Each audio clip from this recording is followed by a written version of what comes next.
This podcast is brought to you by Travincha Cafe, where the wild at heart fuel their passion and adventure is served fresh.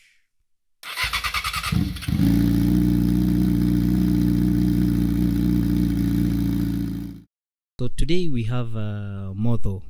Welcome, Motho. Asante sana, Curt. Yeah, we were talking back there and you're telling me how you have an R1 that's a 1999 model. This is one of the, I think the only strongest surviving bike, right? We have now a sport bike. Yeah, anything below 2010 is very rare to find in our market. Especially super bikes. Yeah, especially super bikes. I guess at the end of the day, when it comes to a super bike, it's what you want out of it. For some guys, it's just a tool to thrash. For others, it's a bit more of an ownership proposition. And for me, frankly speaking, I just don't see the point of getting anything new, especially since we don't have any circuits yet, proper race circuits. Trust me, that has been a very, very broad subject. We've been having almost every rider I've been calling here. I always ask them, why do you think we don't have proper circuits? Because we're a very disorganized society.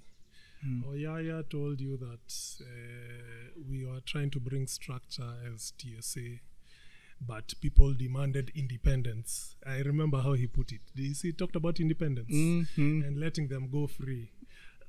But what do we do as Kenyans with freedom? We just create chaos at the end of the day. So having a racetrack is a big infrastructure project that requires a lot of management to get any return on investment and to make it viable. So since motorsport has grown as an enthusiast hobby, it would require those enthusiasts to be very well organized and cohesive as a group to come together to push for something of that sort.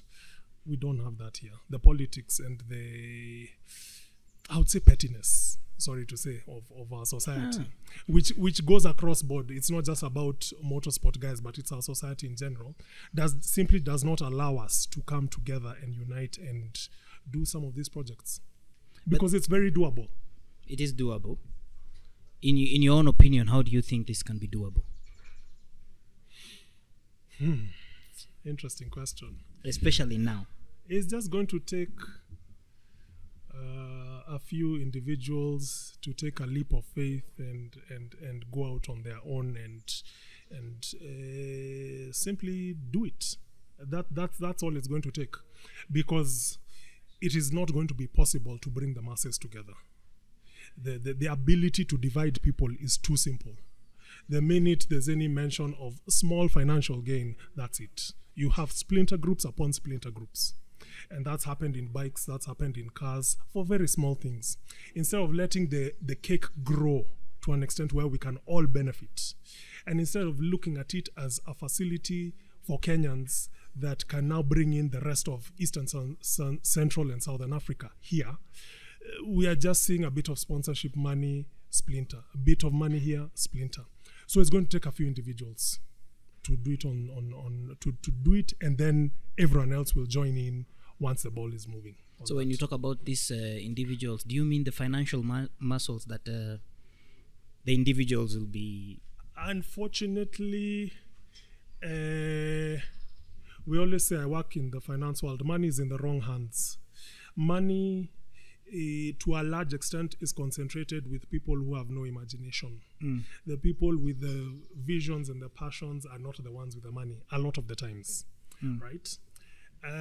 So that's going to be the challenge. The challenge is not even to conceptualize this project. The challenge is the possibility of, or the capability of getting the people with the vision to transmit that vision to the people with the money.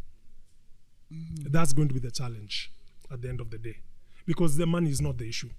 There's more than enough money in this country. No, it's where is it placed vis-a-vis who has a vision for motorsport. Okay, TSA has been a big elephant in the room. I'll be honest with you. Almost every bike I've been calling, they've been coming to this show. We've been talking about TSA this, TSA that, and all that. So now to ask you, do you think with the formation of the TSA back in the day, do you think it would have been possible for TSA to hack into this idea as an association? Absolutely, but unfortunately, the curse that bedevils everyone else, like I'm talking about, was part of the issues with TSA, in my opinion. But those are some of the organizations that would have been able to push for something like this. But you see, it requires the numbers in terms of financing at the end of the day. But yes, I agree. Those are some of the bodies that could have been able to push for something of this sort. Were you actively participating in the TSA activities? Yeah. I was very active. I'm one of the founding fathers. Yeah. Of TSA. Yeah. I'm one of the 7 I was talking about. Yeah. You mentioned it actually. Yeah. So definitely, I was there from the very beginning. What happened? What happened from your own? Like I say, let me ask you, Motho, why is it every time I mention this, I mention to Oyaya, I mention to Kimenyi, every one of you is taking a sigh of relief? Let me you've taken that sigh of relief, and I'm like, what? Let me give you a blanket answer. Kenyans are short-sighted and myopic. That's the best answer to give. When you look at how Americans do sport, they look big, they dream big. Like I told you, for us, the minute there are a few shillings in the pot, and the minute one does not have access to those few shillings from a point of view of control, their recourse is to splinter. Yeah. What do you mean by splinter? Form subgroups from other groups. Okay. I mean, look at the history of motorcycles. Look at the history of cars in Kenya. They began with one group each. Look at how many groups there are today. There are many. Exactly. Why? It's money. Or maybe small disagreements. It's money. In any situation where there's disagreement, in any war, follow the money. You'll understand where the issues are. Okay. They're very simple. They're not about disagreements. It's money. So where the money is, you put your money where your mouth is. So we're splintering over 2, 3, 4, 5 million. Which mature motorsport market is a 5 million market? They're multi-billion shilling markets. So the ability to grow them, instead of looking at it and saying, why don't we grow it to that level? Then decide who is going to share a bit of what for everyone's benefit. Myopia. Plain and simple. Well, that's a sad thing, right? It's very sad, but it's reflective of all facets of Kenyan society at the moment. It's everyone for themselves. Myopia, selfishness. It's everyone for themselves. If I'm not seeing how I'm benefiting now, and in a small way, exposure is very good. Kenyans need to travel and realize that you're fighting for small things when you can come together. China would not be where it is today if every single person there was fighting for small things. They have realized it's all Chinese against the world. So you go out and conquer the world. Here you're trying to conquer each other. Myopia. I didn't think of it from that point of view. Oh my God. And you know what? If you put the cumulative value of all sports cars and bikes here in Kenya together, that can fund 3-4 trucks. Clean. Just do the value. Yeah, just the value of a motor show. Are you trying to say the owners have the financial muscles? That's why I told you the money is there. The money is not the issue. It's the myopia. Just the value. That's a truck. That's billions. Those are several trucks. But why? Ask yourself. Well, you've explained. Sorry to burst the bubble, but that's the reality. That is the reality, plain and simple. Yeah. It's sad though. Yeah. It's very sad. Yeah. Now, when TSA was crumbling down and you're one of the founding fathers, I know Oyaya said he decided to watch from a distance. What about you? What did you do? I wouldn't say TSA was crumbling. TSA still has its structures, from what I understand, even till today. Really? Yeah. It's not that it's crumbling.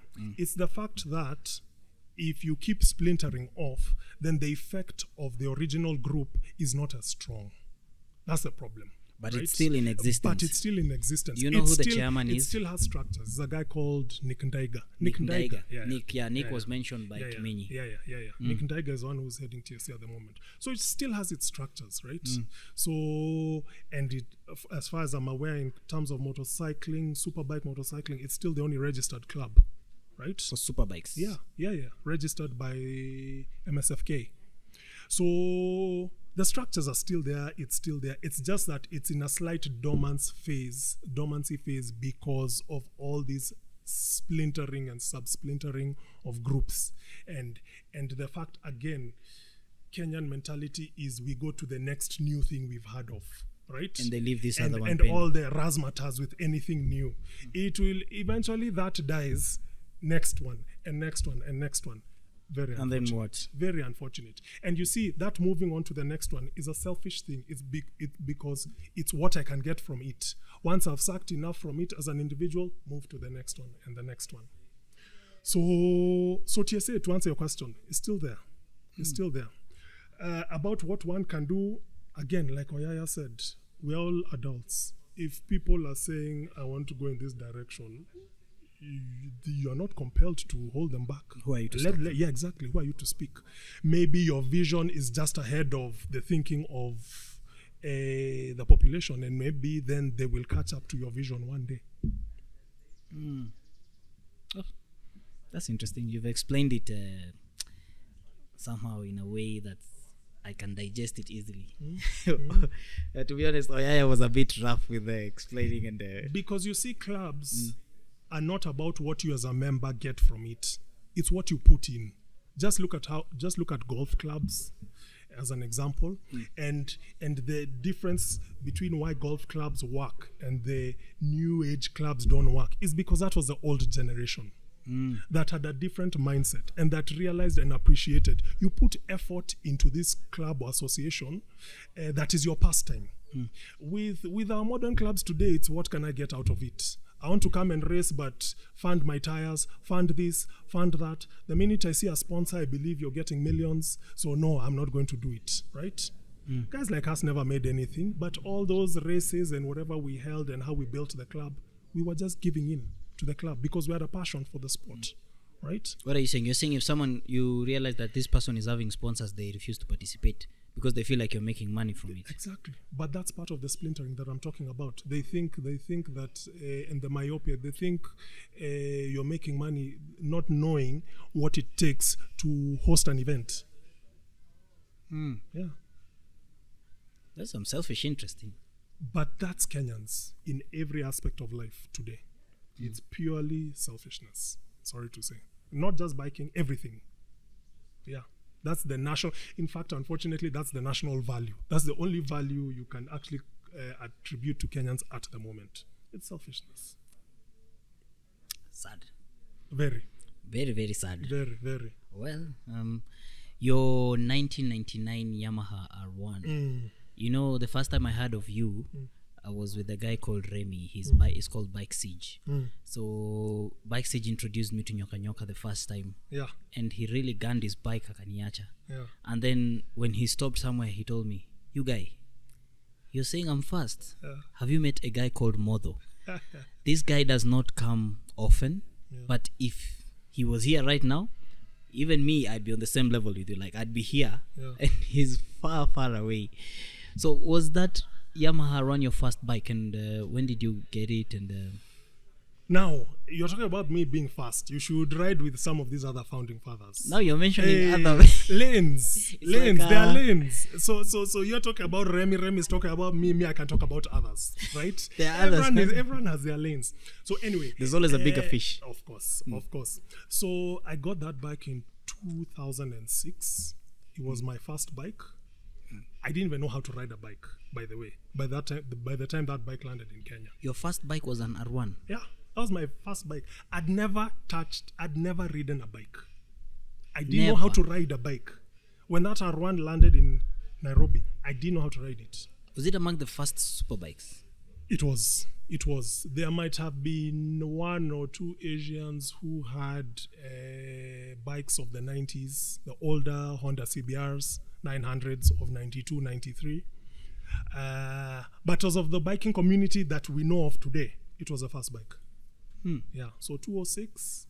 Yeah, it came in. And it was a fast gen. Sorry, that was a that was a fast gen. 98, 99 was the first generation of the R1. Yeah, a bike that changed the scene totally when it comes to sports bikes. The Honda CBR of 93, 92, 93 was quite good, but the R1 just revolutionized what a sports bike could do. I think the only thing that came to really push the boundary to the next level was the 2001, 2002 GSXR 1000. Yeah, boundaries were pushed in stages when it came to these sports bikes. So 92 CBR 900, 98 R1, 2001 Jigsaw 1000. Jigsaw 1000 did it again in 2004. Not that there were not other bikes. I mean, the ZX10 came in 2004. The R1 was still there in different forms. But, that really pushed the game. So, yeah, that was 05 Jigsaw. 08, 07, 08 R1 was okay. 08 Blade was okay. Then 2009, 2010 S1000. Now, next level. So there were levels where the bar was just pushed.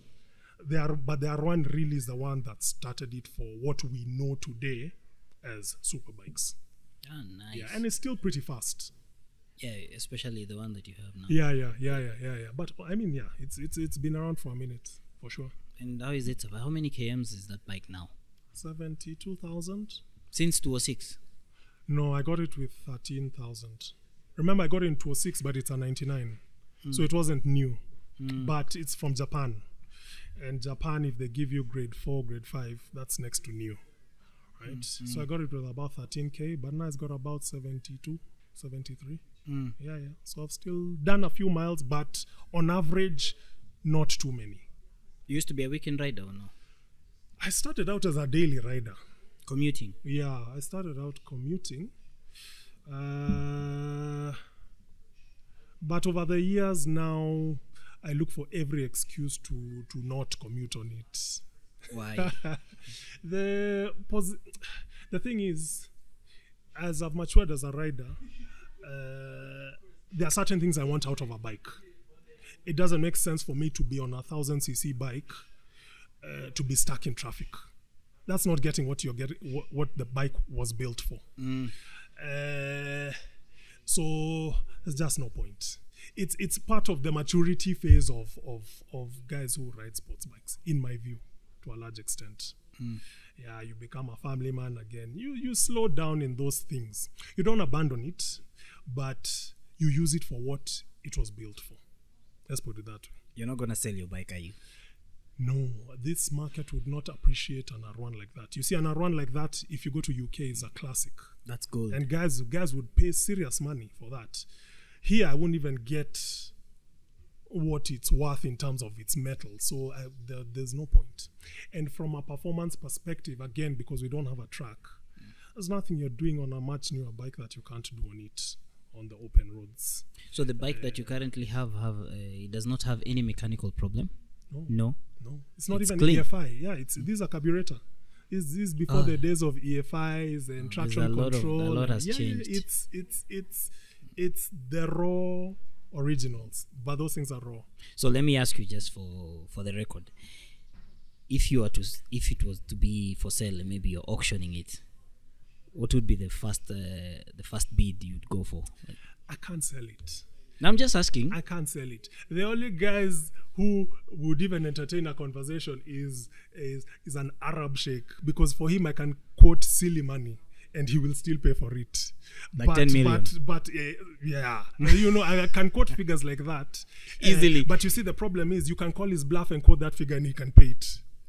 And be like, only you, I can quote it knowing you are never going to pay it. Yeah, deep down. Yeah, deep down I know you're never going to pay it. But with those guys, you can't call their bluff on such stuff because they can easily pay that money. So the value. I can't sell it. That bike, if I was to get other track bikes, I'll take it to showroom condition and put it in a glass case and put it in a living room. It's a classic. They don't make them like that anymore. And I don't think there's any other in this country, is there? 98, 99, there was one, but really beat down. So on the road, I highly doubt it. Who used to own it? There was a guy who used to race once upon a time. I forget his name. He came to one of those races we had at Tattoo City way back, but even then, it was on its last legs. So no. Which year was this? Bet. When? What do you mean? Which year? The year that the guy was racing in Tattoo City. When were we doing that? 2014? I believe it would have been about 2014. Yeah. But was that a 99 or was that a 2000? It might have been a 2000. I've heard of a 99, 98, 99 maybe in Mombasa. But keeping bikes fresh and moving over that period of time costs money. So you have to love the idea of owning the bike. You know, there's a difference between loving the idea of owning it and thrashing it on the road. Kenyans thrash bikes. Their ultimate purpose is to thrash bikes. Me, I may not ride that bike for 3 months, but I go look at it, it's looking clean there. I'm happy with that. I'm happy to see it clean. Not that I won't want to ride it. Of course, I'll thrash it once in a while. But Kenyans thrash. And of course, the other issue is when you thrash, do you have a race budget to maintain? Yeah, because Kenyans want to thrash, but not to maintain. Racing costs money. Yeah, thrash. Pushing to those limits costs money. So eventually, that's the thing. They want to thrash and cut corners on maintenance. And eventually, that's how bikes go down. Because if you're consistently maintaining them, they keep on going. Those Japanese bikes, they are bulletproof. They'll keep on going. But of course, with maintenance. Everything requires maintenance. No matter how well it was made. I take it you've taken good care of your bike. Yeah. For sure. Like I say, for me, part of the joy of the bike is looking at a good-looking bike in good condition. And you've never owned any other bike? No. Just this one? And you've never ridden any other? I've ridden a few here and there. Would you tell there's a difference? For sure. There's been progression in bikes at the end of the day. Aerodynamics, everything. I mean, top tier performance changes year on year. But so there's no question. End up with yours. Yeah, because we don't have a track. It's only on a track where now you start to see how can I shave off 1 second here, 1 second there over time.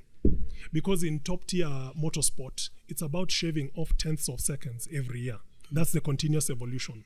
On the road, what does it matter that I'll get to a place 30 seconds sooner? The risk, when you now put into context the risk element of that getting there faster. Still a bike that can do close to 300 kph. So it's 1,000 cc.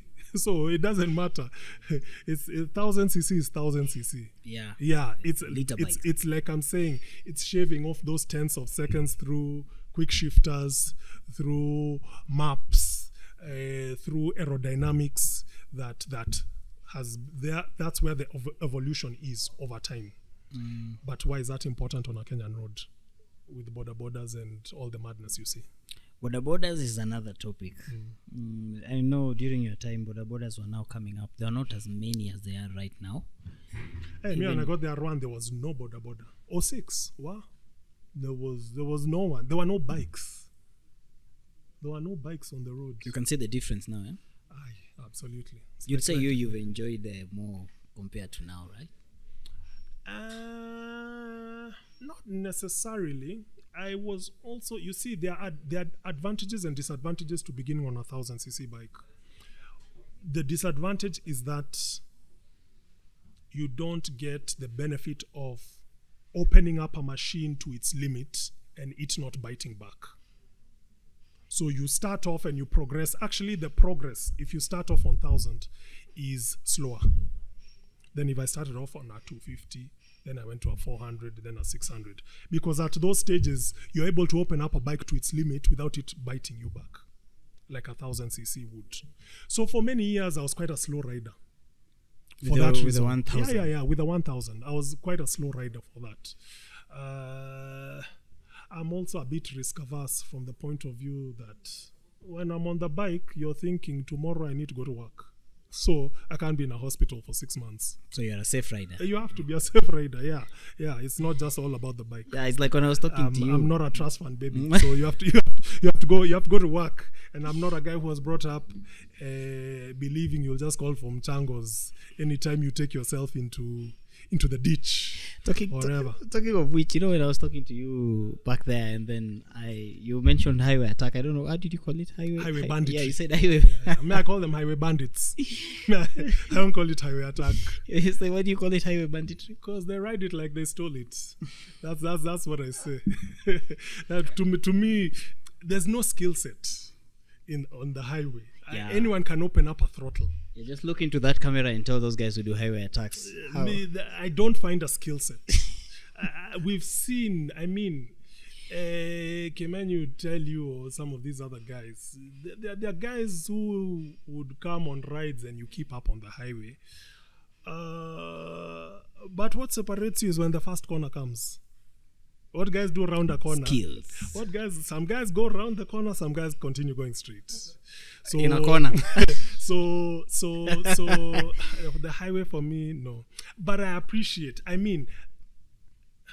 It's the evolution of a super bike rider. I'm not saying I never tried to do some speeds on the highway. No, I'm not holier than thou. It's just that you do it for a short while, hope you get out of it. But realize there are significant disadvantages to it. Or so let me ask you, why do you think people with sports bike are doing highway banditry yet they could easily do corners? Because there's so many. At the end of the day, it's not actually judgment. At the end of the day, you buy a bike, it's up to you to determine what to get out of the bike. It's up to you to determine how the bike will give you joy. It's not for me to dictate. So if you find joy in highway pulls, that's okay. That's up to you. It's just for me, I don't find that as a sense of accomplishment. There is no thought process that is involved in that. There is no skill set. There is no what would I put it? Achievement in twisting a throttle. Anyone can twist a throttle, right? The physics involved in going around the corner and the understanding of physics and putting it to use is what, to me, is a sense of achievement. But if the highways do it for you, all well and good. There are guys who have sports bikes and just ride to cafes within Nairobi and back home. Leave alone highways. 5 kilometers, cafe, back. We call them Java riders, right? And they know themselves.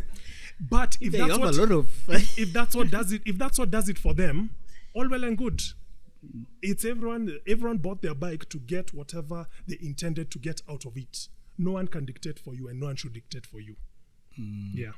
So Java riders, highway banditry, they ride it like they stole it. Where did you used to go with your bike? 2004, 5, 6. I don't think Thika Road was still under construction at that time. 2006 it must have been, because 2006 Kibaki was around. Kibaki came in 2003. Yeah, so it might have been under construction. Because it took like 6 years, I think. At the time. Where have I been? Namanga. Up this way, the farthest is maybe Eldoret and back. Same day? Same day, yeah. That ride was crazy.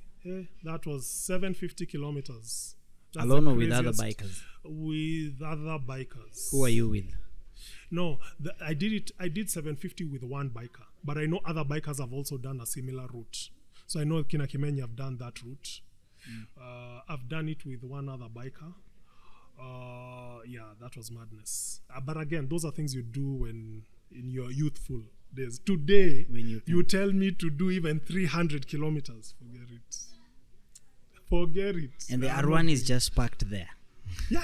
The R1 is parked there, but it does nyoka once or twice a month in good months. Yeah, how long have you been going to nyoka? maybe 4 years. I think the last 4 years is when it was done. Proper. Yeah, the road was carpeted well. And you only go with the Remy, you said. Yeah, Remy is reliable. Remy is the only guy who consistently goes. So I got tired of looking for guys. Yeah, so since he goes and he's a safe rider. What I like about Remy is that Remy knows his limits. If Remy is behind me, I don't fear what he's going to do behind me. On the highway, if he leaves me, he'll wait. No, Remy is the kind of guy you want to go with. He knows how you ride and you know how he rides. Exactly. Yeah, it's the same thing that Kimeni mentioned, that when you ride with someone for a certain period of time, you tend to know the riding skills of the person. So you get some kind of confidence when you're on the highway or whatever. Even by then in international competition, you'll hear guys saying that when they have a new guy in the mix, they are not too sure what's happening. But if it's the same kind guys, consistent clique of guys competing, then they know each other. Yeah. So they can even keep a lot closer to each other because they know each other. But when you have a new guy, mwambie aende mbele. You just observe what he's doing first. Right? That's what Remy did to me, actually. Yeah. He asked me to lead the gang. That's what he said. It's self-preservation. Yeah. He does not want you being a bowling ball. Yeah, and then when you take him out. When he's assessed now you're good. Yeah. Now he has no problem with you being behind. Now he can take off. Yeah, we reached somewhere in, I think, Ruiru. And then he took over. And then when he stopped, he was like, you're a good rider. Yeah. And then I learned that much later that also now that you're mentioning, I'm now figuring it out. I think that's what he was trying to do, like the assessment and all that. It's one of the hallmarks of safe riding. Yeah, because there's nothing as annoying as guys going down and messing a ride unnecessarily, right? And when you have someone new behind you, you do not want to be giving them pressure to keep up, right? Yeah. They might do so and then something happens. I mean, part of the skill of riding at speed is riding with other people. Yeah. And when you get onto a racetrack, one of the things you have to start mastering is guys passing you on the left. You see, on the open road, you're usually passed on the right. But now on a track, you're passed in all directions. Anywhere. Yeah. So the skill when you even get onto a track is just knowing there are guys passing you in from all sorts of directions. Don't be looking at your mirrors. Let them sort themselves out. You do your lines. You're not responsible for how they are going to do theirs, right? So don't be focused in the mirrors. Look at what they are doing. You just do your thing. If so it it's happens, a discipline. Riding with people is a discipline, and especially at high speed, because it's risk at the end of the day. Oh, nice. Yeah. So Ebu, tell me, I think, was it 2 bikers and a few others? They've mentioned that you're the one who used to ship bikes. Did you ship your own bike? My bike was the first experiment. You shipped it yourself? Yep. How do you do it? What was the process? I was in uni and I met, growing up, I had no interest in bikes. Zero. And I remember even my first 1 or 2 years in uni, I still had no interest in bikes. And I remember hearing about the ninjas and whatever's through rappers like Tupac and DMX during those days. Right? Yes, Ninja was the if thing. You didn't know anything, it was Ninja. Then Repsol came thereafter. But Ninja was how you associated with sports bikes. Then uni, I met a guy who we became very tight, even till this day. And he's the one who introduced me into bikes. And still, while we're in uni, I didn't have that much interest yet. He was a biker? He was a passionate guy about biking as well, yes. And for me, the aim was to get a fast car, right? But I couldn't afford a fast car. Then we got in touch with a few guys who had bikes, and I saw this thing and I was like, damn, this thing it's substantive, because bikes at that time were small things, were I think mainly Kenya Power. That was most guys' exposure to bikes in the mid 2000s. was KPLC. 175cc. Exactly, 125, 175cc. That was the main exposure for motorcycles. But then this guy had a 900. I believe it was a guy called Micho. He had a 900. There was a guy called Hulk who had, the late Hulk, who had 636, a ZX6. And when I saw them, those things were, they had some muscle, some uzito to them.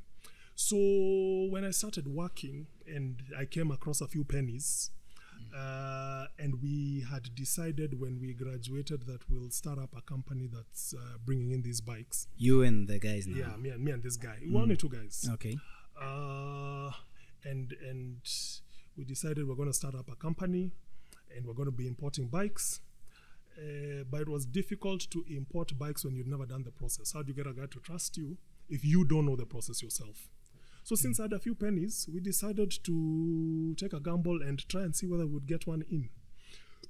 So we built up networks in Japan, in their auction system, and that's where we got my R1, in the auction system in Japan. So you're just communicating with them online? Yeah, online.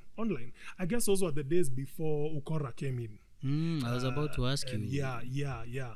Those were the days before that. But also, this associate of mine had some Japanese links, in the sense that when we're in uni, he took Japanese as a language. So he was quite tight with the Japanese teacher there, who could also help us with information on this other side. He could also speak a bit of Japanese. So it was not completely blind, but to a large extent blind, because we'd never been to Japan. We'd never met these guys on that side. But we took the gamble and went on to the auction system. I was just about to buy a ZX9, a green ZX9. That was the bike to a large extent that I'd seen. But then that R1 just popped just before onto the auction, just before I bought the ZX9. And for me, I didn't even know what an R1 was. But the way that thing looked, I bought it on looks. It's not that I knew this was a groundbreaking bike to a large extent. No, I had not really done that research, right? It's only later I came to learn how groundbreaking this bike was. But it was the look. Too beautiful. So anyway, we brought it in. How did it come? Yeah, it came by ship. They created it, put it on a ship, got to Mombasa. From Mombasa to Nairobi, they put it on Kenya Railways. So it came by train from the coast. How long did it take you? How long did it? To bring it in? Yeah. From the time we ordered it. Maybe 2 months. Maybe about 8 weeks. That was a bold, risky move. Exactly. And it happened. Do you know now it's very... I actually thought that maybe you got an agent, like how people do these days. It was us direct with a guy on an auction. How did you make sure that he put it in the container and it's now... You can only trust. So he'd just tell you, okay, it's now en route. Yeah. And you wait. Yeah, you wait. Of course, you get your bill of lading, those shipping documents. But you can only trust. So you guys had already paid, you're just waiting for it to come? Yeah, you're just waiting for it to come. I mean, you can do a bit more due diligence these days in terms of using the consulates and whatnot. But let me not cheat you, we did all that. But we'd been in contact, and like I said, those were the days when honesty still these days there's a lot of scam. Even in Japan? I don't know about Japan. I know about some of these other countries. Is that the case with Japan as well? Maybe. Well, there's a story that was going around. I saw it on the AMD group. A guy ordered H2. Yeah. And through Alibaba. Yeah. And then when it was shipped, it was a toy. It looked like this. The one. Wow. What came actually was something like this. Wow. And okay, I don't know if it was a joke. Well, you see, for us, at the end of the day, we'd been at the auctions for quite some time before we actually bought the bike. So it's not an issue of the first thing we saw we bought, or we paid for something after getting onto that site this week and tomorrow you're already buying. No, we'd been on it for a few months. Oh, you're we'd just been looking browsing. we'd been browsing for some months, trying to understand the process back and forth. So we mitigated any of that risk. But I still don't think those things were an issue at that time. I think things have become a lot worse over the years. So yeah, it landed. It came up by train to whatever. to railways, and we went and got it and created it. Customs and everything. Yeah, we cleared all that. Naturally, it was a bit tricky because for them they didn't have a baseline as to what to charge For the bike. So it bike. was fairly expensive at that point in time. But it's here. What choice do you have? You'll do it. Got the crate from railways. Took it up to my friend's place in Loresho because I lived on a farm which had a bit of a dirt road, and created it and looked at it for a week first. Just admiring. Yeah, we just looked at it for a week. Then decided to see how we are going to crack learning how to ride. I think he had gone to AA, but now it was one of these 100cc bikes. Yeah, this is very big difference. There was nothing. Yeah, mesoma za Kenya Power. There was nothing. Me, I learned in his driveway, and in Loresho now, because at least it had roads that didn't have heavy traffic. Did you ship together with the gears, or you didn't have gears? Where did we get gear from? Yeah, I think that first time we got gear. No, we did a shipment of gear separate from the bike. The bike Before or after? The bike came on its own. Maybe around the same time. Yeah, just a small shipment. Yeah, maybe around the same time. So finding these things back in the days, it was not that easy. Yeah. I mean, it takes passion. Bringing a bike like that, it's not a joke. So it takes passion. That's what pioneering is all about. It's risk. Yeah. Pioneering is all about risk, right? And if the risk materializes because you had passion for it, you dust yourself up, and you'll get on. And chances are you'll try something again because you're passionate about it. If I came, I saw a Conquered was a person. Sorry? If I came, I saw and I conquered was a person, that would have been you. Yeah. That one was bravery. Yeah, I mean, bravery. But it worked. The systems work. Would you do that again? Yeah, I don't see why not. At the end of the day, I don't see why not. This day and age, it's so easy to do more due diligence. They have a tracker you can track. Yeah, and these days you know someone who knows someone who's there. There are consulates. There are ways of safeguarding yourself in this day and age. Yeah. Okay, so from that point, after you tested with your R1, you shipped it and it was successful. You started shipping for other bikers as well, or? Yes. So we brought in. The second bike may have been Mzee Kimani Gathu's, the ZX14, fastest bike in the world at the time. ZX14. Yeah. Gathu is this old guy, and he stopped riding though. Yeah, he's not riding at the moment, though he still has a bike. So that was us who brought that in. That's the ZX14. We brought in a ZX6 or 636. We brought in a CBR 600. We brought in a showroom R1 2007 model. So we brought in some bikes. But that model, of course, proved difficult because you're asking people to trust you with money. So you cannot replicate it and scale. So we got to a stage where now we just had to try and look for financing to pay for a container, bring it, because guys will pay for what they can see. But at the time, I mean, Kenyan finance does not appreciate, and the banking system does not appreciate taking that kind of risk. So the industry just grew with guys being brave. Either they import from outside or the UG route started to open up, which is of course not the best route because of paperwork.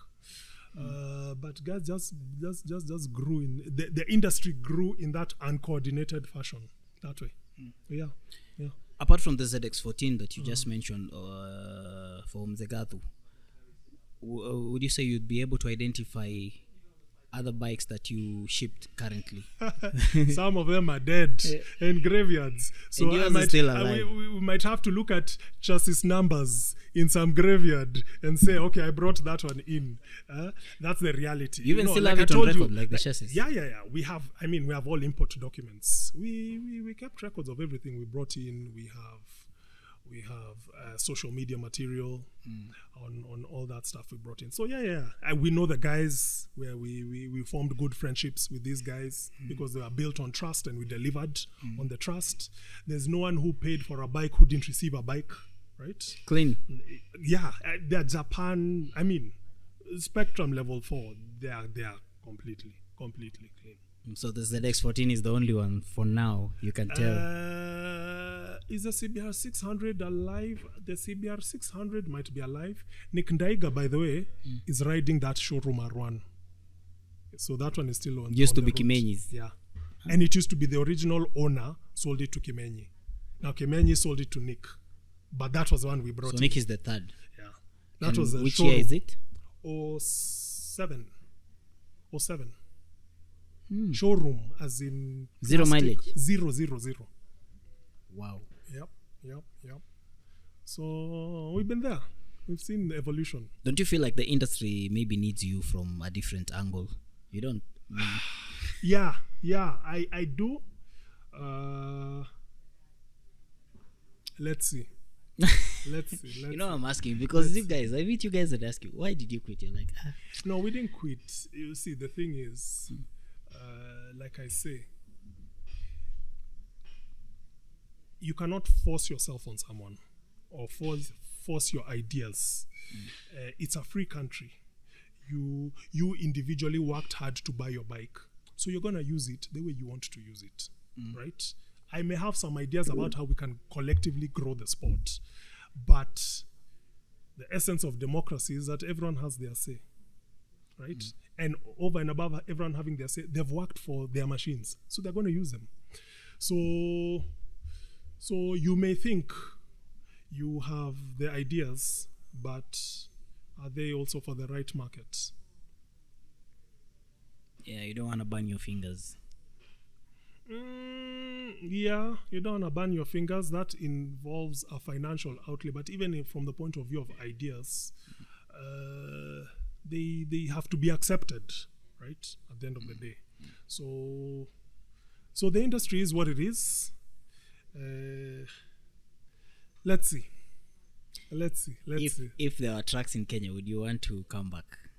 Would you now be an active rider? Yeah. Me, I'd be on track. I mean, I'd be on track regularly. regularly. Do you go to Nyoka Nyoka because we lack tracks? Yes, that's the closest thing you have to a track. But it's still an open road. So there's still risk at the end of the day, right? So you're not going Nyoka Nyoka to go at 100%. No. You still have to hold back significantly because it's a tricky road also. So yeah, if there are tracks, for sure. I'm sure the experience you see Whistling Moran to be... Have you tried Whistling Moran? I've tried it on a Ninja 650, not on the R1.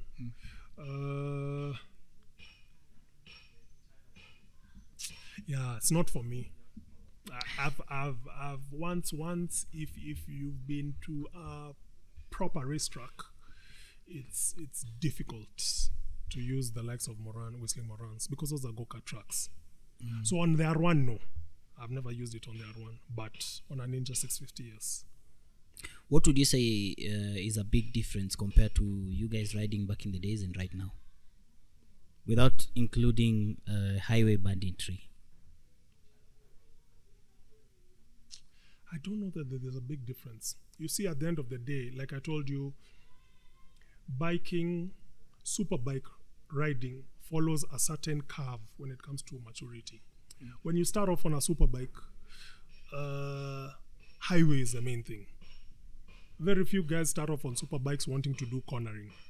It's highway because you now want that speed, right? See, cornering is not always about speed. Cornering is about technique. Highway doesn't involve technique. So you'll start off with that phase of speed. Depending on how you are socially oriented, it's the in thing to be doing with the groupies and whatnot. For me, that was never the thing. I would not say I'm an extrovert. So the whole group thing was never my thing. But that's a big thing with superbikes to a large extent. So I would not say actually there's anything different. And if you look at superbike riding here and in US, it's the same thing. Yeah, it's really not that different at the end of the day. The place that might be slightly different might be UK. Because I think UK, number one, what they do is you cannot buy 1,000cc bike as your first bike. You'll not be allowed. You can't, yeah. From a licensing perspective, you will not. They don't trust you. So you're telling me you'll have to prove that. Oh, now you want you a have license? to start with the lower ones. How will they know that? Because they enforce licensing. No, so what I'm asking is, are you telling me by the time I'm getting my first license and I get a 125cc, they'll put it on record, you're getting this license because you have a 125cc? Yes, that kind of thing. So the next time you're coming, you don't come with 1,000. Maybe you're coming with a 250. Yes, that kind of thing. Oh, really? There's a correlation between what you're riding and what's reflected in your license. Yeah. So you cannot do a 1,000. Not like here. Not like here. License is general. So when you look at the guys who ride super bikes in UK, and you see UK also has a lot of racetracks. So the superbike culture there, to a larger extent, shifts to the racetrack. Now the racetrack is a place of discipline because it's run by companies. So you're not going to there are regulations. You're not going to rock up at a racetrack in jeans. They won't allow and a hoodie. No, that don't even bother, right? And it's enforced more in UK than even places like US, right? I know UK, even things like the kind of back protection you have, that one they specify. The ones you're supposed to have. Yes. And if you don't have it, you're not getting on track. You're not getting on track with a 2-piece suit. It's a 1-piece. Yeah. They specify all those things. So the culture is different. It's not a street culture. Kenya follows more of the US and other developing countries in terms of there's more of a street culture when it comes to riding of superbikes than UK. So UK, what you find is on the streets, it's more of the tourers, it's more of the nakeds. Then guys have a second bike, which is a track bike. Yeah. And when they're doing the track, they're following the... Yeah, for sure. But you see, if they're disciplined on track, they're also going to be disciplined on the road. Definitely. You're not going to be a hooligan on the road, then all of a sudden be mature on track. It's logic. Unless you have a split personality, right? So, yeah, again, to sum up your question, there's not that much that is different. The only thing I will say is that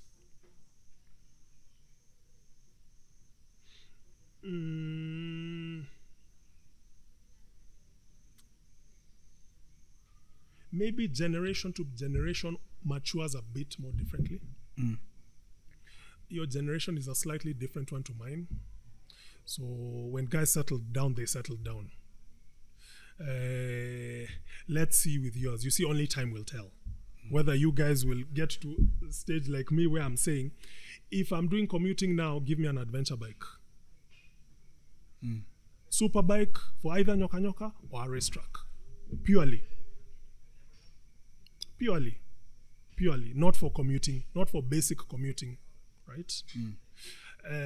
Only time will tell whether your generation will also get to that level. But it's likely to. That is human nature. You slow down at some point. Majority of you. As of us. you grow. Yeah. Majority. And you get used to it. You adapt. Getting used to it means I see sports bikes all over the place, but as much as I still love sports bikes, it's not the be all and end all. Yeah, I can look at it, continue life. Once upon a time, if I'm in a car and bikes are passing by me, I want to jump out of my car and get onto a bike. Even right now? Yeah. No, not now. You don't get those goosebumps? No, not at all. Unless I was next to a racetrack. Then yes, my need for super bikes has evolved. Yeah, to only really want them in that environment. So these days you ride when you get time? Yeah, and I've slept enough. I'm not forcing rides. When was the last time you went for a ride? In June. June this year. Yeah. And that was Nyoka Nyoka, yeah? Yeah. You went with Remy. Okay. Would you recommend someone to start with an R1 the same way you did? No, because most people don't have my personality, which is very chilled out. So that's a very important thing that one. Absolutely. Is it just generally when you're on a bike, or? Yeah, no. It's my personality. You cannot dissociate from your personality. So yeah, you cannot be chilled out here and then here you're a madman and you're all over the place and you're hyper. No, it's unlikely. It's unlikely. So you're telling me like that being careful and everything is not like something that other people would have easily, because these bikes are thrills. Statistics have proved it's more than likely not going to be the case. That is why the UK will not license you as a first-time biker to have 1,000cc. It's not out of nothing. It's out of research.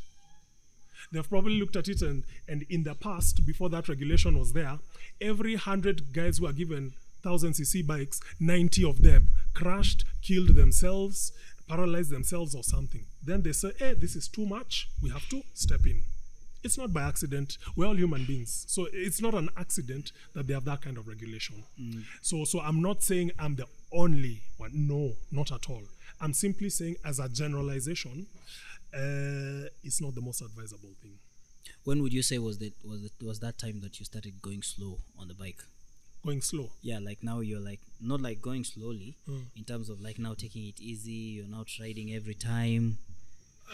Like which year to be specific? It's hard to say. It just started happening. It eventually just starts to happen.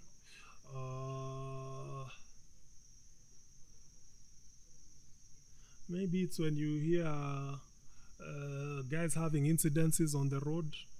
Is that a contributor? Although personally for me that's not a contributor, because I started riding before anyone around. So you see, there were no incidences to hear about.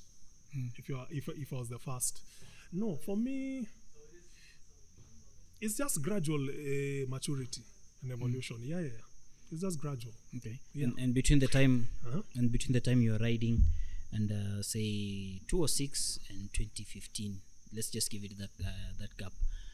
Have you experienced any accidents? Yeah, 2006 actually 3 months after I bought the R1, I was hit. But it was a low speed accident. I was doing maybe 30 kph, 30, 40, but quite painful. Sometimes those low speed accidents are the worst. I know a guy who was standstill and tipped over and broke his leg. So yeah. Just by standing? Just at a standstill, you tip over, break your leg. Those can be the worst. Like bike ilimlalia? Yeah, exactly. So 2016, I was hit once, and 2019. So I've been hit twice. 30, 40 kph. No, the second one, 40 kph. These are matatus or what? No, they are vehicles. The first one, 2006, I think that guy, because there were no bikes. I think he did not expect to see a bike. Yeah. I genuinely believe that guy didn't. He's a guy carrying, what's this thing called? Mashisha from breweries up at Thika Road. So he just crossed while I was going down. Wapi hapo Rosters? Yeah, now on the other side, ABL side. So he just tapped me very gently. But I genuinely believe that guy, because it was early, 6:30. I genuinely believe at that point, because there were no bikes, you're not looking out for bikes. You're not expecting to see a bike. But you had no injuries, bike? No, my ankle was bruised for quite some time. But I've never broken a bone. Yeah. Bike, of course, had some damage, but that we sorted over time. So the second one was in 2019. Again, I was just moving in a straight whatever, and a guy just turned into a road. Where is this now? He just tapped me in Lavington. Yeah. But I think his head was elsewhere because he had a significant other in the passenger seat. So that one I know. There was a conversation going on there instead of looking at what was coming. For sure. But you see, because there was no obstructions, nothing. For me, I have no reason to think if I'm moving straight and you have stopped to turn in a straight road with zero obstructions, why would you enter? Yeah, there's no, there are those where you can say there was an obstruction here, so you could have seen and evaded. There, he just turned in. Yeah. So luckily, I went to the side and he tapped me, because if I had T-boned him, I would have been thrown over his bonnet. Yeah. And those are the fatal accidents, because it's the neck. Yeah, when you you land tip on over the and then back. you land. Yeah. Those ones would have been They bad. get ugly, by the way. Yeah. Those ones is paralysis or death. 2 things only. So those are the only 2. Mm. Yeah. Oh, you've been lucky. Close incidences. I usually have 1 or 2 close incidences after a fast ride. Again, slow, because I've noticed sometimes when you're too slow, then that's when you have time to think about everything else. Yeah. And that's when silly, there's silly accidents. Yeah, that's when they can happen. But they've never actually happened. Yeah. Now let's talk about something else. You are among one of the founding fathers, yeah? Which team did you used to be in? The racing Nitro. team? Nitro. Nitro This racing. was yours. Yeah. And who are some of your racers? There was Keith. There was a guy called Ayub. There was a guy called, I think, J-Mo. They're still around. Yeah. They're still in this town. Do they still ride? I don't think so. I don't think any. I've not heard of any of them on a bike. But bikers come and go. Yeah. If you've got the skill set, you can hop on a bike anytime. Yeah. And but they're still around. How was it with you guys? Because Oyaya mentioned to me that Black Rose used to carry the day during races and everything.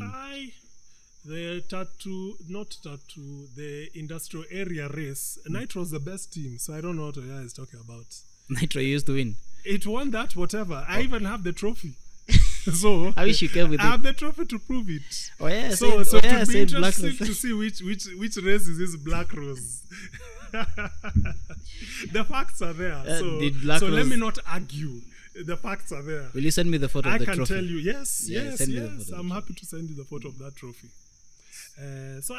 But it was a mixture in terms of success. Different teams won at different events. How many times did your team win? Maybe twice. Twice. Yeah. And Black Rose? I can't tell you. I cannot remember. That's why I'm saying there are different teams won different times. So I honestly can't tell you that. Yeah. So generally, you can say you were doing good. No, we did good. As a team, we were a good team. And by the way, in that team, I was the slowest. And it's your team? Yeah. You see, being my team is about... It's not about being the fastest. It's about the fact that we were the guys who brought organized racing. How did it come to be, by the way? How did this organized racing start? By the fact that I think even Kimani mentioned it, we would get together to ride on weekends. And of course, because we are mature members of society, I mean, at the end of the day, we go home, we have families, we have professions, we are professionals. So because of that, you're always seeing the risk. There's always a risk, right? So there was always a search to try and see how we can make it safer.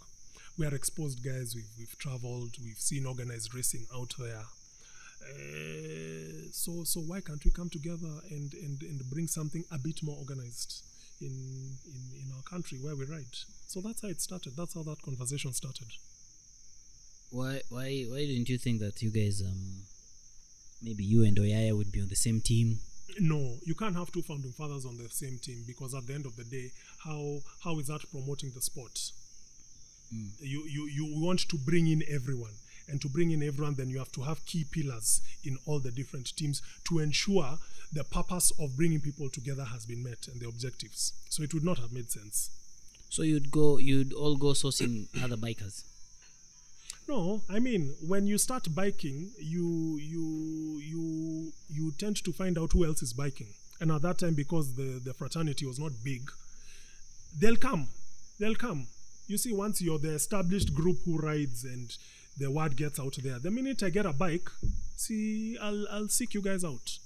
So by the time we were setting up these teams, the community was there. Yeah, so it was just about bringing them together and saying, hey guys, we have this, let's get together, let's see what we can do. Yeah. But these days we don't have such races as much. We only have one with Slick.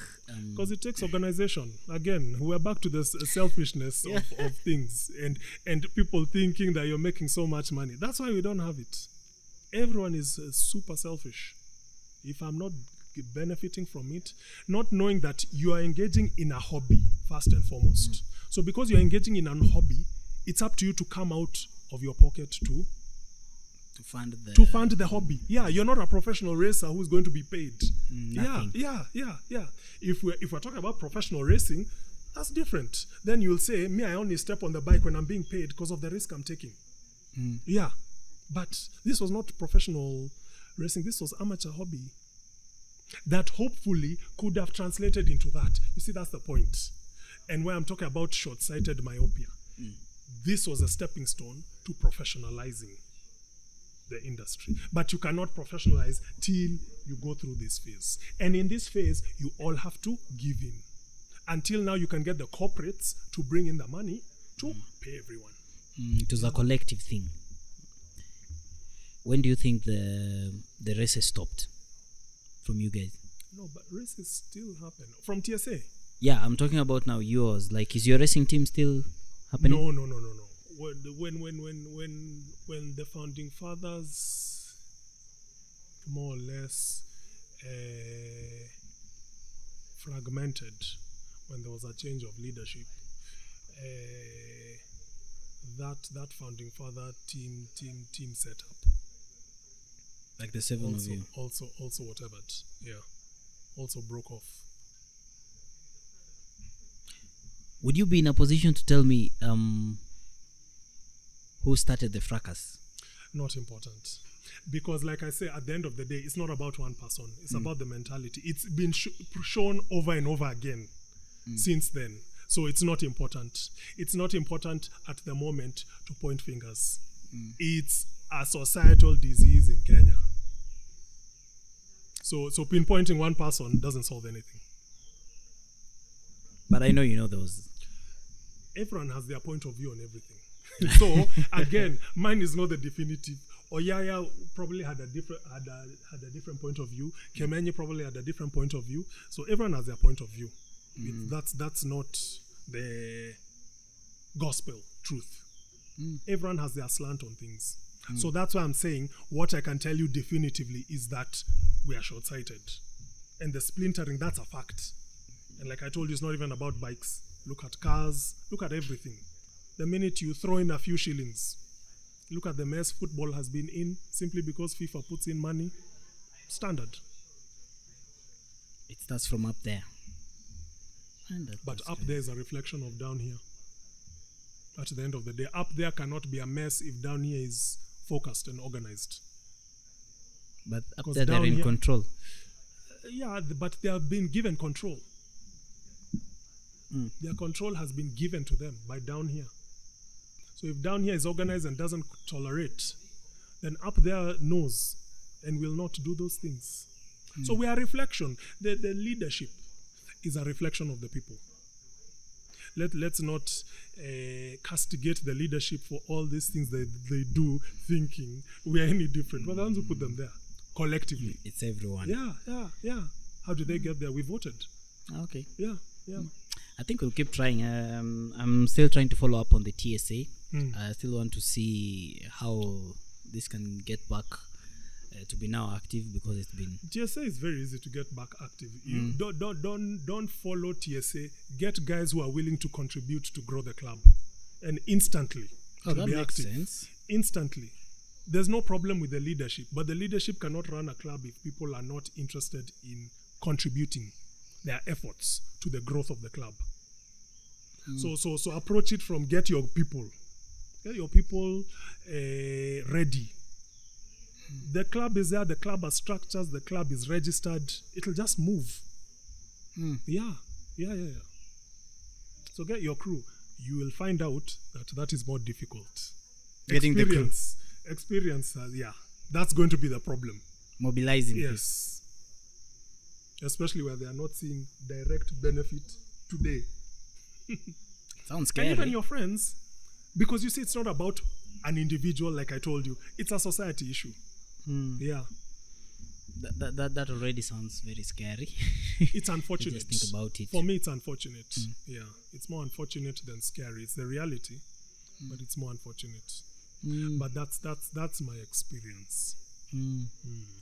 So now, lastly, what advice would you have for this new generation of bikers?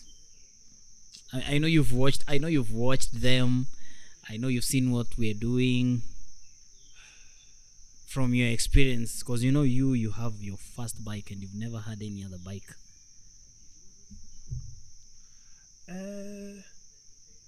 I see a lot of S1000s on the road. There are very many.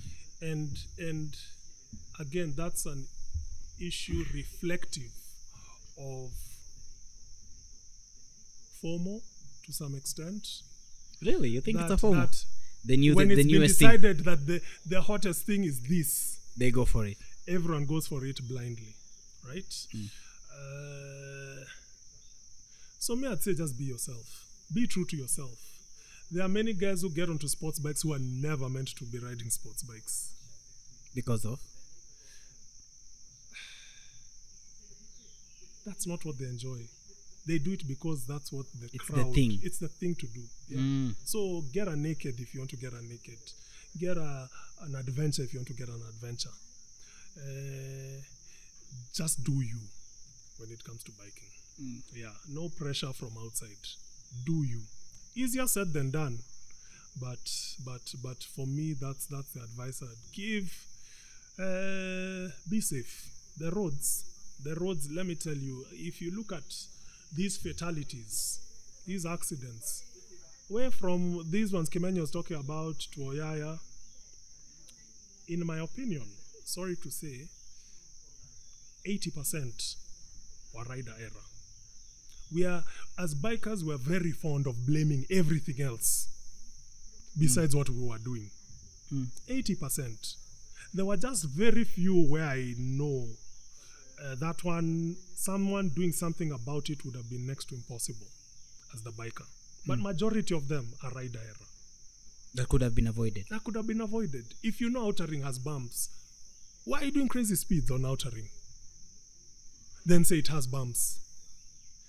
Why are you doing crazy speeds on a road you've not ridden before to know how it is? You should be doing crazy speeds on a road you can ride blindfolded. You're familiar with. Blindfolded. Yeah. How are you shocked by bumps?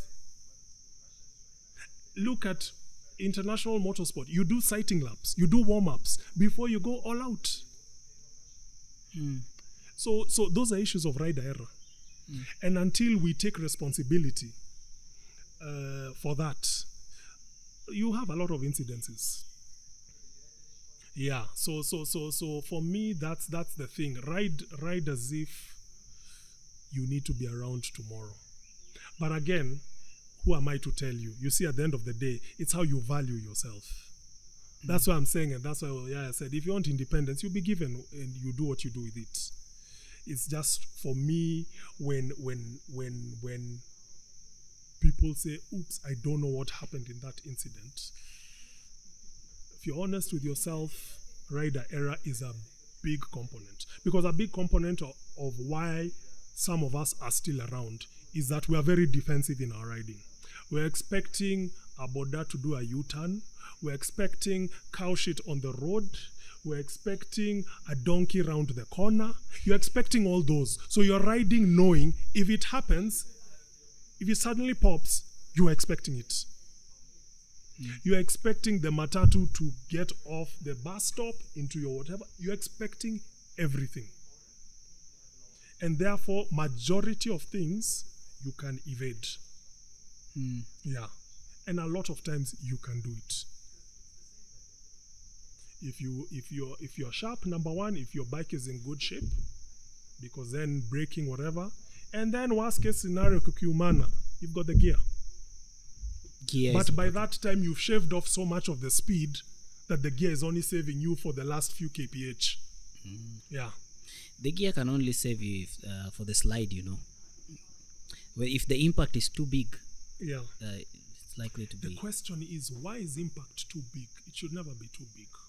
too severe. If you are aware of your surroundings, including what's happening behind you, yeah. If you are aware of all that, if you're in front of a car and you're coming to bumps, you progressively slow him down. You don't speed up, then go and stop in front of the bump. If that guy didn't know the bump was there, he's still just checking to you. But if you forcefully slowed him down towards the bump, so defensive, being defensive will save your life. But you see, that's not fun. With the super bikes. That's not fun. Yeah. There's no fun in that. You see, that's the thing. Where's the feeling of riding like when you stall it? So exactly. So you're catching them. But longevity matters. If you're riding for longevity, some of us want to still be riding when we're 50, 60. So we have to make sure today we survive. You're not here to impress anyone anyway. You're not. Let me tell you, you try and impress, and the minute you go down, you realize you're alone. The people who you are impressing. Again, society, that's peer pressure mentality in all aspects, right? Those are the same people who ask you, how stupid were you when you were thinking, you didn't think. And they were clapping for you when you're going fast. Yeah. But they would never dare do that themselves. Given a chance. Yeah. Gaslighting. It's crazy. Yeah, it's very bad. Yeah. So you have to live with, and that's why I said, just do you. Do you, whatever bike you want, just do you. Always. And chances are, if you do that, then you'll be good.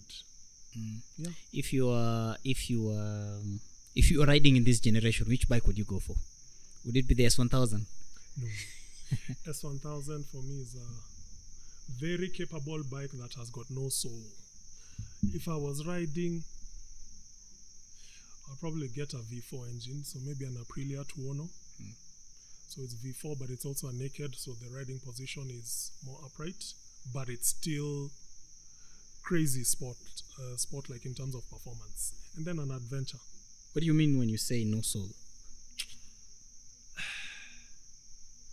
The Germans don't make a bike with soul. It's hard to explain what soul is until you ride something like You mean my R1, where you open it up and you're hearing carbs rattling at 9,000 RPM, right? The S1000 is close. Well, it's not electric, but you know an electric vehicle? Just Google electric vehicles and see performance of electric. They do the numbers, but do they move you? The noise, the thrill and everything. Yeah. It's no, S1000, no. Not at all. You've denied that bike. Not at all. And I would do an Aprilia Tuono or another one. The crossplane. I mean, just listen to that thing. R1M, yeah? Yeah, R1M or the standard R1, but that crossplane. For me, having had a bit of exposure, like I say, I've been out, I've watched MotoGP. You inline 4-cylinder engines now, for me, are rather boring. They can be loud, but they don't have character. A V4 or this crossplane for the R1. That has, now that sounds a bit more like MotoGP. It seems to me like you're still keeping up with the biking community and the growth and everything, but from a distance, yeah? No, just on a personal. I mean, I watch, there's no one who watches more MotoGP and World Superbikes and British Superbikes. I watch all those series, as in, I'm probably more switched on than 99% of people when it comes to all that. Like I'm telling you, I've been out there, I've watched several races live. So, yeah, I'm still in the scene, for sure. It's just that if we can't see eye to eye here, what's the point? Yeah. That doesn't stop me from being, because my passion was not a groupie passion. My passion for motorcycles was not a groupie thing. It was not a flavor of the month thing for me. No. I came into it alone. I am still have a lot of interest in it and still watch it very, very keenly and on a very technical level. And that's why I tell you, highway pools, just don't do it. They just don't. because that's just about twisting a throttle. There is no technical mastery of motorcycling when it comes to highway pulls. Nothing. Yeah, nothing. Do you still go to? Do you go to Slick to watch the races at the Whistling Moran? Yeah, those guys are they're actually quite skilled. The guys who race there. Yeah. I mean, I've ridden, like I told you when I was riding the Ninja at Whistling Morans. It's on the Sundays when those guys are doing their track days, right? Track days, yeah. So they're skilled. You go there even some Sundays. That's why it's so sad when you have that skill level at that level, but people can't get together to do a facility where you can take it to the next level. Now it'll just remain there. Very sad. There. Very sad. Very sad. Because the skill is there. Acid Boy went to South Africa, they went to Malaysia, but it ends there. Because you cannot always be going to South Africa and Malaysia. You need one home. Yeah. So it's so sad that all this money is there, the interest in motorsport is there, but Kenyans being Kenyans. Yeah, like you said. We are experts at our own downfalls. Experts. Very good experience, up. Sad to say. So put your guys together. That's the first step. Don't even think about race tracks. Just put them together. Let them have a well-functioning club. Yeah. That's, no one is going. You see, I also understand why people don't invest in tracks. When they look at the behaviors of, if it was just me alone and I needed you guys. When I look at the splintering and everything else and the uncoordination of everything else, and I'm relying on you guys because I'm not going to use that facility by myself, why would I try? You also have to understand. You just let from it that go. From that perspective. Why? If this is how people are showing lack of discipline, selfishness, why would a guy take that risk? But everyone is just waiting for that one guy to do it. Everyone's talking about, there should be a track, but what are you doing about it? But yeah. So you're saying people have, like they prefer to see the end product. Of course, people just want to see. When it's still on the ground. Yeah, you do it. I'll join you when you've done it. That's eventually, true. Yeah. Let's see. Let's see, Curt. Yeah. If there might be a way to crack that nut. Hopefully soon. Because in the next 10 or 15 years, probably I'll start doing what you're doing. I'll go easy on the bike. Yeah. And then I'll be saying the same thing. You'll see. Like these guys that just seated, they're not doing anything. Yeah. Well, go out there and if you are in a position to experience a track day out there, experience all that, and you will see that it should be doable. Should be doable because it's just one track. There are multiple tracks and they're all busy. You can imagine if you had a focal point for everything. Yeah, that you could use for motocross, you could use for drifts, you could use for go-karts.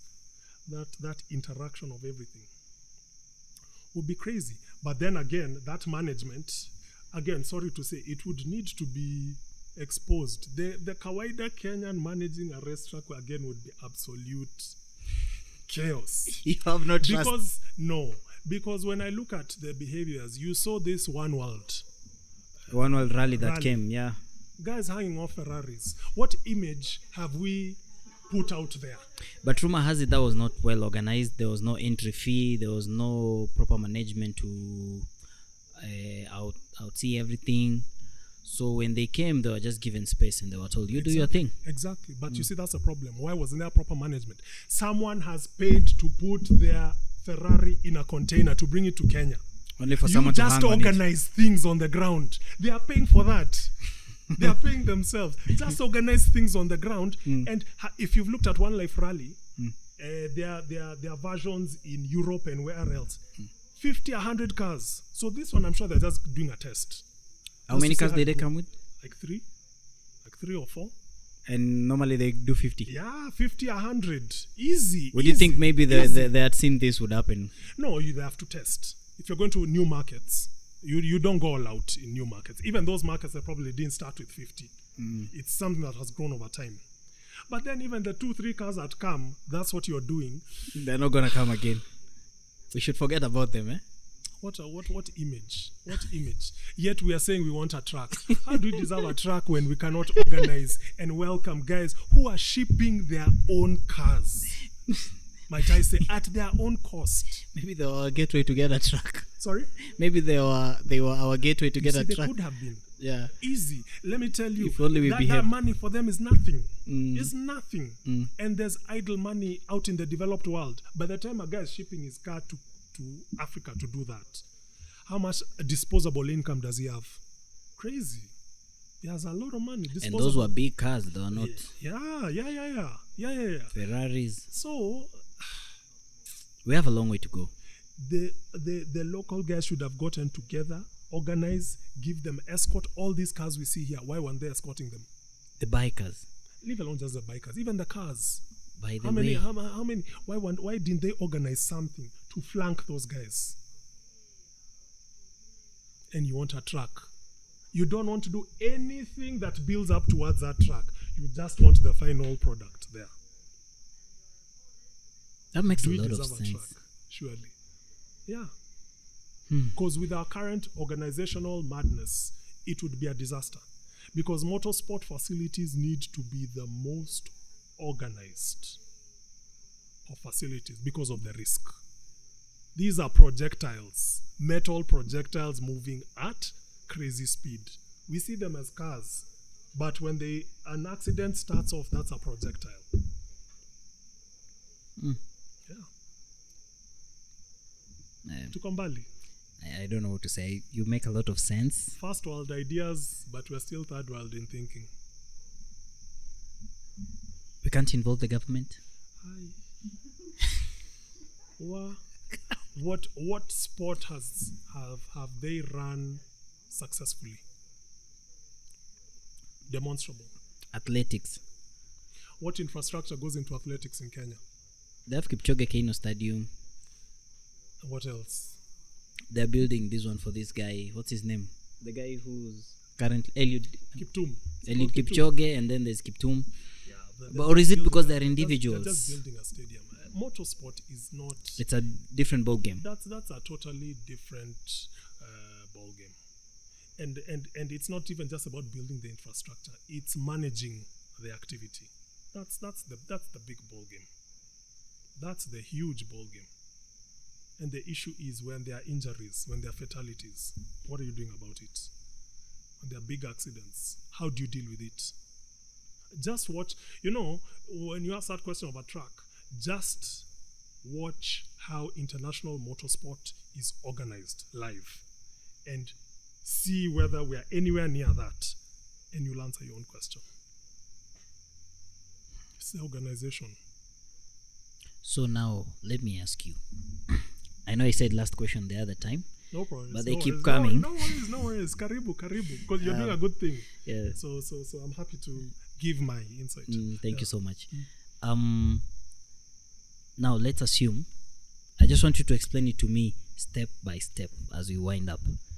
Let's assume TSA is working, or let's say if not the government. Do you think a track can be owned privately in this country? Yeah, that's the only way it can happen. Okay. Because then you're able to bring the standards. Yeah, government keeps on changing. Today it's on the agenda, tomorrow it's not. So even when you talk about Kipchoge Stadium and this other stadium, by the time there's the next government, if that's not their priority, what then you'll be hearing in 10 years is renovation of a stadium that was never used. And government projects don't need to make money. Because who is accountable in government? It's taxpayer money. So it would have to be private. And the government will not be involved at some point once it sees that... It will be, but not in the day-to-day running. You see, like Oyaya said, in developed world, the governments have a key role in those facilities. But the developed world, the governments also do what they need to do for their people in all aspects of life, right? To a large extent. But here, because the government doesn't do that, if it's not a priority, and if the government is not seeing the wider positive effects, motorsport, if you're talking about government, you have to show the wider positive effects at the end of the day. Them, they are not biker heads or petrol heads like you and I, right? Or motor heads, right? Them, their mandate is to take care of Mwananchi. So how is this expensive hobby showing a positive effect to Mwananchi, right? It's doable, but it has to be private driven. You are the one who has to come up with all the programs to show how you will include NTSA and how you can bring borders together. Then now you go to them for the assistance that you need, but you have to drive the agenda. It cannot be a government-driven agenda. So the government will only step in to maybe see how the rules, how they're coming about. You will even form the rules yourself, and you will not just form them yourself, because at the end of the day, there are international motorsport bodies that give accreditation if you ever wanted to host national or international events, right, that are accredited. So those will be responsible for giving you all the rules and regulations with regards to primarily safety. At the end of the day, it boils down to safety of the facility in so many different ways, right? So again, that will be private driven. Gava will be there when you can show them what is the public good that this facility is bringing to the community. Yeah. So I guess you can have it in two ways. You can have a private track which has private members only. The question is, do we have the wealth to pay and manage that privately? But if you want anything public and national and international, that you will need GAVA, you'll need Kenya Tourism Board on board, you'll need NTSA and whoever else, then you have to show what are the positive effects that are translating to Mwananchi, which are there, by the way. And that's why in the developed world, governments are instrumental. So in places like Spain, they will look at an undeveloped area of Spain and put a motorsport facility, because they know it'll bring in a lot of jobs, it'll bring in tourism, but then they're able to look at full picture and say, we want to open up this region. So we put this motorsport facility here. We finance it, its construction and everything. We'll finance its running, but we are looking at the wider economic effect of it being there. People will now come there as part of the circuit, right? And if we do it to international standard, we will bring in international racing events. And naturally people will come in. So places like Spain do that, Portugal. Indonesia have been trying to do that with this racetrack they put in Lombok. Though Indonesia is a bit third world-ish, so there are third world-ish issues that have been attached to that particular facility, but they are trying, right? And they're getting some good revenues, yeah? No. Governments, racetracks that are run by governments rarely make profit. But you see, when it's government run, the intention is not profit. It's the wider socio-economic effect that is more important than making a profit. Motho, are you telling me if we privately owned a racetrack and then we're able to attract the international races to come here, you want to tell me the government of Kenya will not want to be involved and come in and say, like, first of all, this and that, ABC. But you see, to get in international whatever's races to come in, what kind of investment are you going to have to put into that track? Assuming we're able to do that, and then even locally, that means a guy who is paying 2 Gs to ride at Whistling Morans has to be prepared to pay 15,000 for it to make sense. For 3 hours? No, even a day. They have to be prepared to pay 15,000-20,000 a day to race on that track for it to make sense, right? Others, and then there has to be the numbers who are willing to do that. So again, you see, because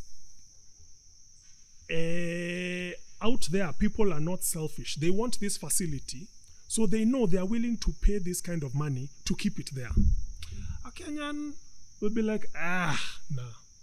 They don't care. Selfishness. So it's possible. And by the way, this is the best place to put it. There's nothing in the region. Kenya is more or less the headquarters for anything international for the region. So if there's a place to do it, it's here. It's here.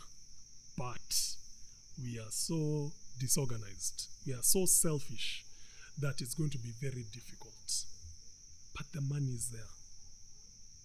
The money people put into one building in Lavington, Westlands, that building is the same as 500 other buildings in that area. Do something different. Maybe they don't understand. That's why And that's why I told you the challenge is between the people with passion and the people with money. Bringing them together. Who can be able to finance it. Yes. Oh, nice. It can make money.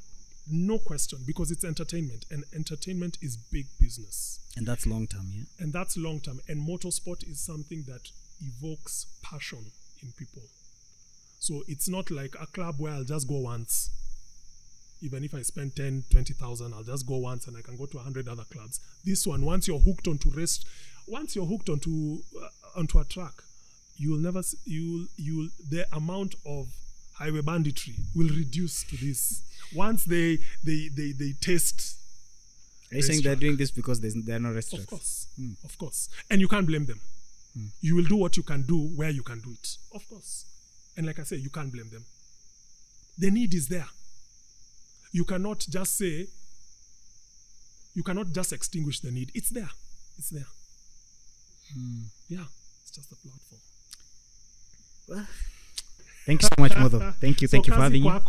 Kazi kwako. You don't even need to talk to other guys, other OGs or. No, but you see, when I get you guys, you have enough now to know the place to start. It's you and your crew. How are you getting together? What's the value of your bike? Right now, or when I bought it? When you bought it. It's about. So if I told you, put 10% of that aside for a racetrack, where you can actually get the best out of that machine. And we all do that. How many bikers are there in Kenya? Worth even more than my bike. Yeah, but even your bike level, or even down to 500k. Because even 500k is good for a bike. How many? Hundreds. Yeah. 100 guys putting 100k is already 10 million. That's land. You don't buy land. You get the landowner to be part and parcel. You don't spend money to buy the land. All the money you raise is to put up the infrastructure. So the landowner will be a shareholder, so that you have not come out of your pocket to buy land. Yeah. That's a good idea. Joint venture. No one, even in property, no one buys land anymore. You don't buy the land. You bring in the especially the in the CBD area. Yeah, you bring in landowner. Also, when you want to do a commercial thing, you involve the landowner. Of course, he's a shareholder. His contribution is the land, because it can be it can be valued. You'll get some cuts. Yeah, when you look at the entire development, eventually you can value his contribution of land. So even in this situation, and how much land do we have? Doing nothing. Left, right, and center. But most of them now, they're out of town. Yeah, of course. Which racetracks do you know? Which facilities do you know that are next to town? You don't need racing in town. That can't work. Land is too valuable in town. Yeah. There are no racetracks that are in cities. You go out. But that's not going to be an issue. Road infrastructure in Kenya is not an issue. That's fast. Yeah. And how far do you ride? Okay. Once you taste the track, you will do whatever you need to do to go out there. If TSA organized, and see this beauty of clubs like TSA actually organized people to go and ride in South Africa and take part in competition there. That's the benefit of clubs like TSA. It did. Which year was this? 2019. Who went? There were like 15, 20 people who went. From twice. Kenya? Yes. How did they perform? You've never heard of that? No. You know Acid Boy? Yeah, I know Acid Boy. Yeah, he was part of that group that went to South Africa. I only started riding the other day. That's what clubs like that could do. Oh my God. Yeah. Twice. That's And those amazing. guys were shining. Those South Africans were coming from wherever to come and see guys who don't have a track, kicking them. No track experience. Yeah, kicking them. I should get Acid Boy here. He needs to explain this. Yeah, so Ndaiga, talked to Ndaiga. He was on one of those trips. Mm. Yeah. Oh, yeah. That's what cohesion can do. That's amazing. That's what cohesion can do. And the plan was to do South Africa, then even go to Europe, do a track day in Europe, possibly watch a MotoGP, go to Qatar, because Qatar is usually the easiest. The way guys now are here, go to Abu Dhabi to watch F1. Go to Qatar to watch MotoGP on that side. Do track days in Dubai and whatever. It's possible. Yeah. How many acres do you think we need? You need to do a big facility. With amenities, of course. There are racetracks. I've been to racetracks in South Africa that are only on 50 acres. But South Africa is a mature motorsport market with multiple tracks, so there are others that are a lot bigger. What's the standard size? There's no standard size. The sizing is dependent on what amenities you want to have on that track. Let's assume we want to go big, and as per the regulation, what's the standard size? Again, there are none, because in terms of size of land, if you're talking about size of the track itself, They'll give you the measurements. Yeah, naturally you would need to have at least 10 meters wide, if not wider. Then in terms of length, again, I don't know. For FIM international events, it may be 3 kilometers. But there are so many other tracks that are less than 3 kilometers that are more local tracks. So it depends on the scale of activity. Do you want to be hosting international events? Or are you okay just hosting local events at the end of the day? Those are things now one would need to look into. Now, how much land does a 3 kilometer track need? That depends on the layout of the track as well, right? But you see, size of land depends on events, because the next question is, if you have 20,000 guys there, where are they parking? Yeah. Spectators. Yeah, spectators. Where are they parking? So it's serious business. It's not something where we are all expressing a desire to say we want a track, as if it's just a tarmac we're going to slap somewhere. It's not that simple. It's not that simple. The engineering that is required to have that tarmac, to ensure that it's draining water, because that's going to be the next thing. When it's a rainy season, are you all going to be aquaplaning, and it's not going to be safe enough because it's not draining water? And that happened in Silverstone, which is a very mature, high-end track. It happened there to cancel a MotoGP. I think it was in 2019, because during practice, guys were aquaplaning. A guy went down, broke another guy's leg, and on race day, it refused to stop raining. So the track was flooded. Oh yeah, I was telling me that the one that's closest to that is the TGRV. Like, the roads are at least better. You'll not see water floating on the road. Yeah, but you see TGRV, have you been there? No. It's also the access to TGRV is bad. Can damage it. TGRV was not meant, if I'm not wrong, that guy did not build it for mass market motorcycles. It's a go-kart track. And he built it as such.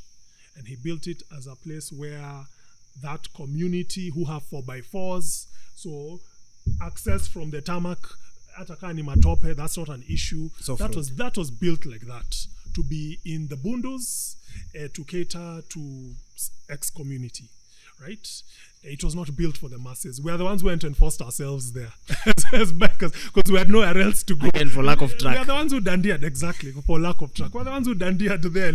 Wow. When you look at the owner's attitude sometimes to us all, we are just a disturbance to him. Whistling Morans have tried a bit better, but it's doing a track is not a joke. It's a major engineering process. I can see that Yeah, now. it's not a joke. You guys just look at tarmac and things just tarmac. No. It's a lot, really. Yeah, It's a lot. Runoffs. I remember in Portugal this year, they almost cancelled the Portuguese MotoGP race because the gravel they used in the runoffs was too big. So when a guy goes down, he's being hit by things that are like almost like stones, right? Yeah.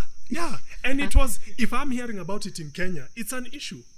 So again, talking about attracting international guys, it's not a joke. Story. It is not a joke. Yeah, motorsport facilities are no joke. So roughly 50 acres to accommodate parking as well and spectators and stuff like that. Yeah. Roughly. Again, on the size, based on the size of events you want to be attracting. Based on the size. There are facilities that are 100 acres. There are some that are close to 1,000 acres. Depending. Again, the business dynamics, where you put it. If you put it quite far away, then you have to put so many supporting amenities and activities to get people to go there.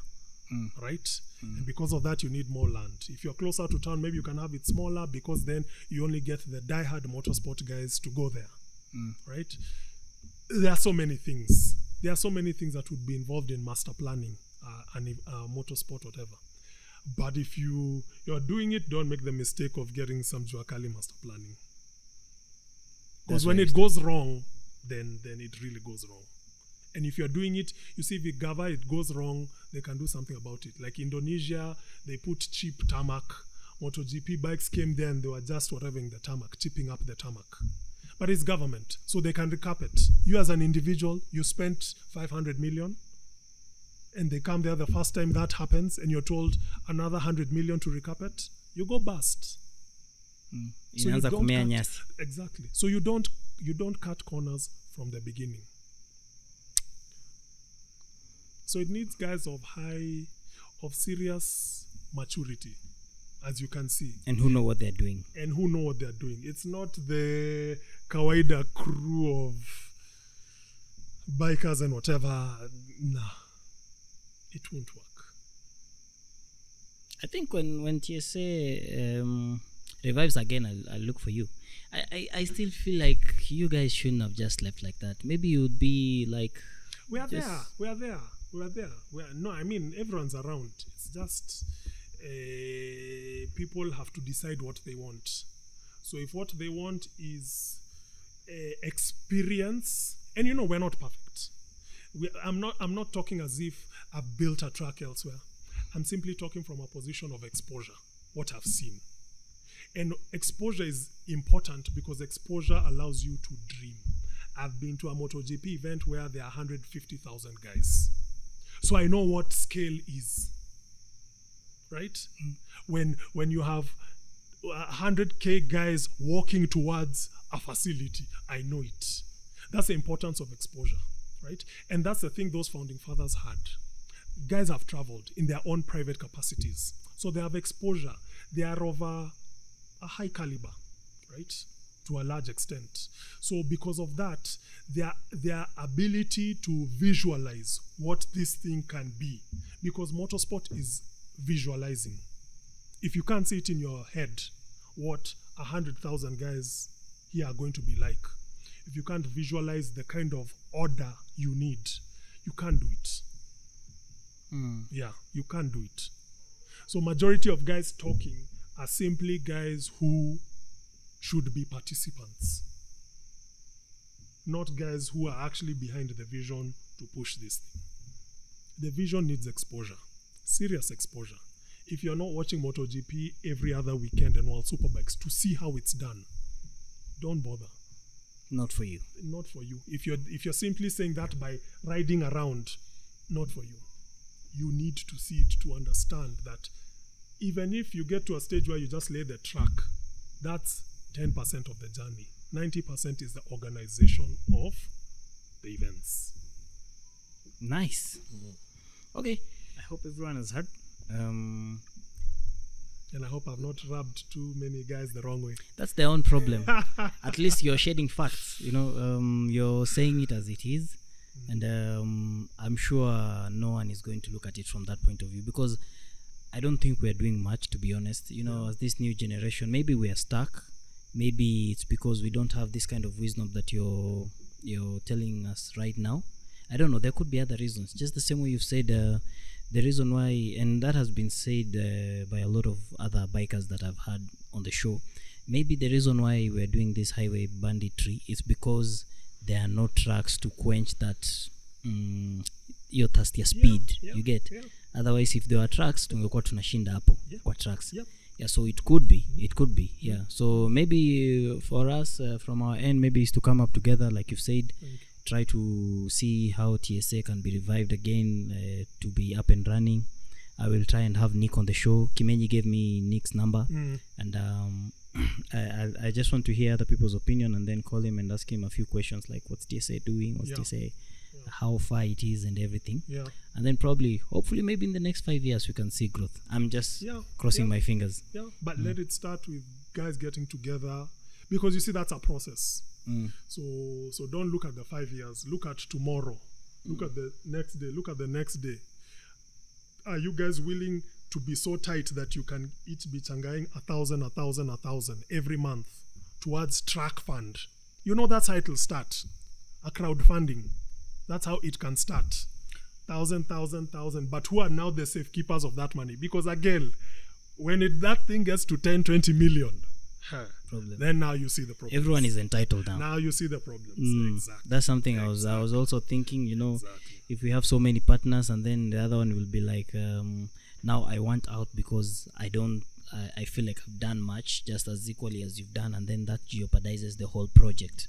You get me? Exactly. So it's a long way to go. But it can only start with discussions. I mean, you know your generation better than I do, so let me not make assumptions, right? You're in it on a daily basis, and clearly with this platform, you're trying to do something positive. So again, I don't mean to discourage you from, no, by all means, try and push as much as possible. That's a very noble initiative. You will never lack the advice about how to do a few things from people who are also just watching and seeing. Are you able to are you the guy who can actually now bring guys together and demonstrate that over time? That if that's the case, and like I say, with TSA, because there's leadership in TSA, even if you don't know the path, just the willingness to come and contribute to the club will start you guys off. You never know. Sawa. Wacha tujaribu, we will update you. In case we fight, we'll tell you.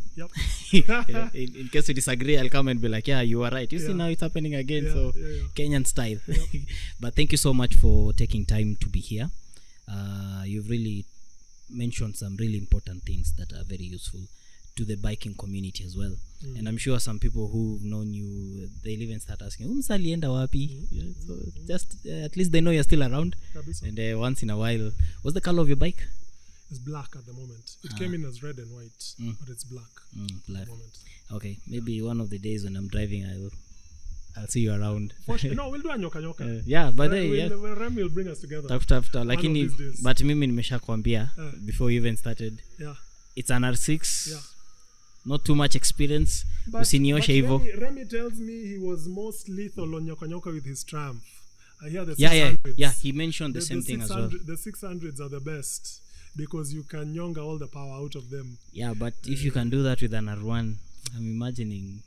No, anyway, in short, I'm just saying you have mercy on me in advance. It's not about that. No pressure. It's about having fun. And you see, that's the beauty of motorsport. It's about the achievement of improving your technical ability. You have the next goal to improve. It's not about the next guy. There'll always be a next guy.